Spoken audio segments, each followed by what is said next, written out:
दोस्तों iPhone 15 series अभी recently India के अंदर लॉन्च हो गई, जिसके बाद में इंडियंस इससे काफ़ी ज़्यादा खफा हो गए जब उन्होंने यूएस और दुबई से अपने प्राइस कंपेयर करके देखे, क्योंकि ये लोकली मैन्युफैक्चर्ड प्रोडक्ट है तो इसके प्राइस कम होने चाहिए थे। ये made in India price at least Indians के लिए तो कम होने चाहिए थे, क्योंकि यहाँ पर कोई भी इंपोर्ट ड्यूटी वगैरह नहीं लग रही, लेकिन फिर भी ये एक्सपेंसिव है इंडिया के लिए यूएस और दुबई से भी ज़्यादा। मतलब हम अब यूएस को इंपोर्ट कर रहे हैं, हम दुबई को इंपोर्ट कर रहे हैं, लेकिन फिर भी ये हमारे लिए काफ़ी ज़्यादा एक्सपेंसिव है। अगर प्राइस की बात करें तो भैया दुबई के अंदर आईफोन 15 का प्राइस 76,000 है, यूएस के अंदर 66,000 है, मैं कन्वर्ट करके बता रहा हूँ, लेकिन इंडिया के अंदर आईफोन 15 80,000 रुपये का है। अब वहीं पर दुबई के अंदर अगर आईफोन 15 प्लस लेते हो तो उसका प्राइस 85,000 है, यूएस के अंदर 74,000 है, लेकिन इंडिया के अंदर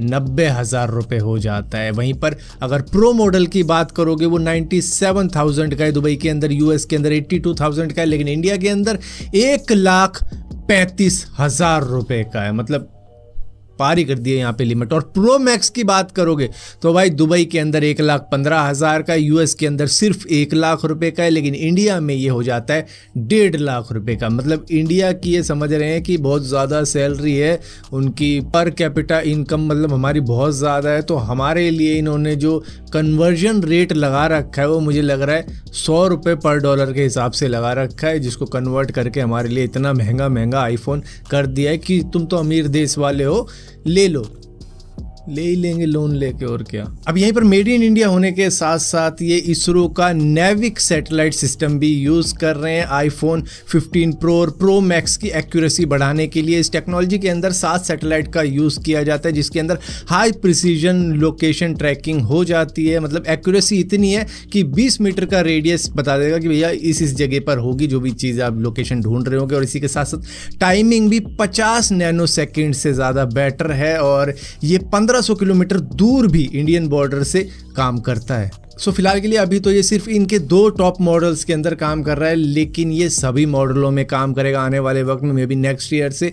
और जो एंड्रॉयड के फ़ोन होंगे उसके अंदर भी नेविक कंपलसरी होगी, तो उस तरीके की चिप सभी को लगानी पड़ेगी। फिलहाल के लिए आईफोन प्रो और प्रो मैक्स ने तो ये काम शुरू कर दिया है। दोस्तों चाइना के अंदर टेंसेंट का एक QQ है, जो कि एक इंस्टेंट मैसेजिंग सर्विस है, जो कि पहले गेमें भी खिलाती थी। टेंसेंट कंपनी है, मतलब पबजी इसी के सहारे इंडिया के अंदर आया था, काफ़ी ज़्यादा चला भी था, इसका एमुलेटर भी हम यूज़ करते थे। लेकिन टेंसेंट QQ को चाइना ने बैन कर दिया अपनी ही कंट्री के अंदर 30 दिन के लिए, क्योंकि इनके ऐप के अंदर कुछ इस तरीके की एडवर्टाइजमेंट चल रही थी जो कि सेक्सुअल कंटेंट दिखा रही थी, जिसकी वजह से इनको 30 दिन के लिए बैन भी किया गया। ऊपर से इन पे करीबन $1,90,000 का फाइन भी लगा दिया गया, जो कि इस कंपनी ने एक्सेप्ट भी कर लिया कि मतलब और क्या ही करते।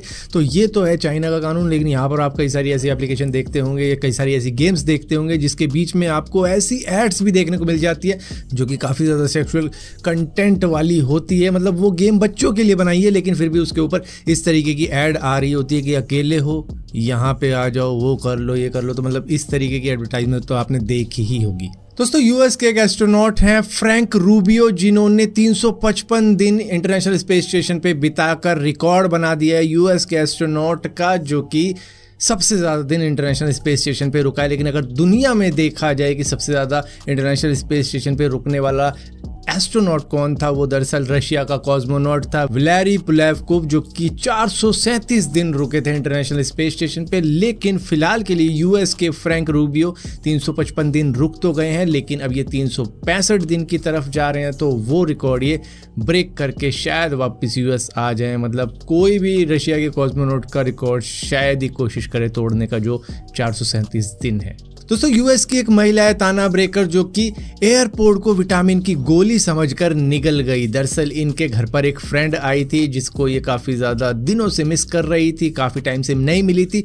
अब उस एक्साइटमेंट के अंदर इनको याद आया कि मुझे अपनी विटामिन की गोली ले लेनी चाहिए, तो इन्होंने अपनी विटामिन की गोली ली और बात करते करते उसी के बीच में एयरपोर्ट भी था इनके हाथ में, और इन्होंने फक से फंकी सी मारी और उसके बाद में पानी पी लिया। और पानी पीने के बाद में इनको रियलाइज़ हुआ कि एक एयरपोर्ट मिसिंग है, जो कि डिटेक्ट हो रहा था कि भैया इनके पेट के अंदर है, क्योंकि अजीब सा लगने ही लग गया था जैसे ही इनके गले के पार निकला। और उसके बाद में इनका जो शक था वो यकीन में बदल गया कि मैं एयरपोर्ट निकल चुकी हूँ, क्योंकि राइट तो रखा हुआ है, लेफ्ट वाला नहीं है। इसके बाद में जो हुआ वो तो फिर अगले दिन ही मालूम चला, मतलब सेफली निकल गया। दोस्तों केरला के अंदर से नीफा वायरस के केसेस आ रहे हैं सामने, ये जो कि टोटल 5 हो चुके हैं, जिसमें से 2 लोग मर भी चुके हैं कुछ दिन पहले। और ये जो 3 लोग हैं ये दरअसल छोटे ही हैं, कम उम्र के हैं, बच्चे हैं, जिनके पॉजिटिव पाने के बाद में 706 लोगों को आइडेंटिफाई किया गया है जिन से ये मिले थे या फिर जिस भी जगह पर गए थे।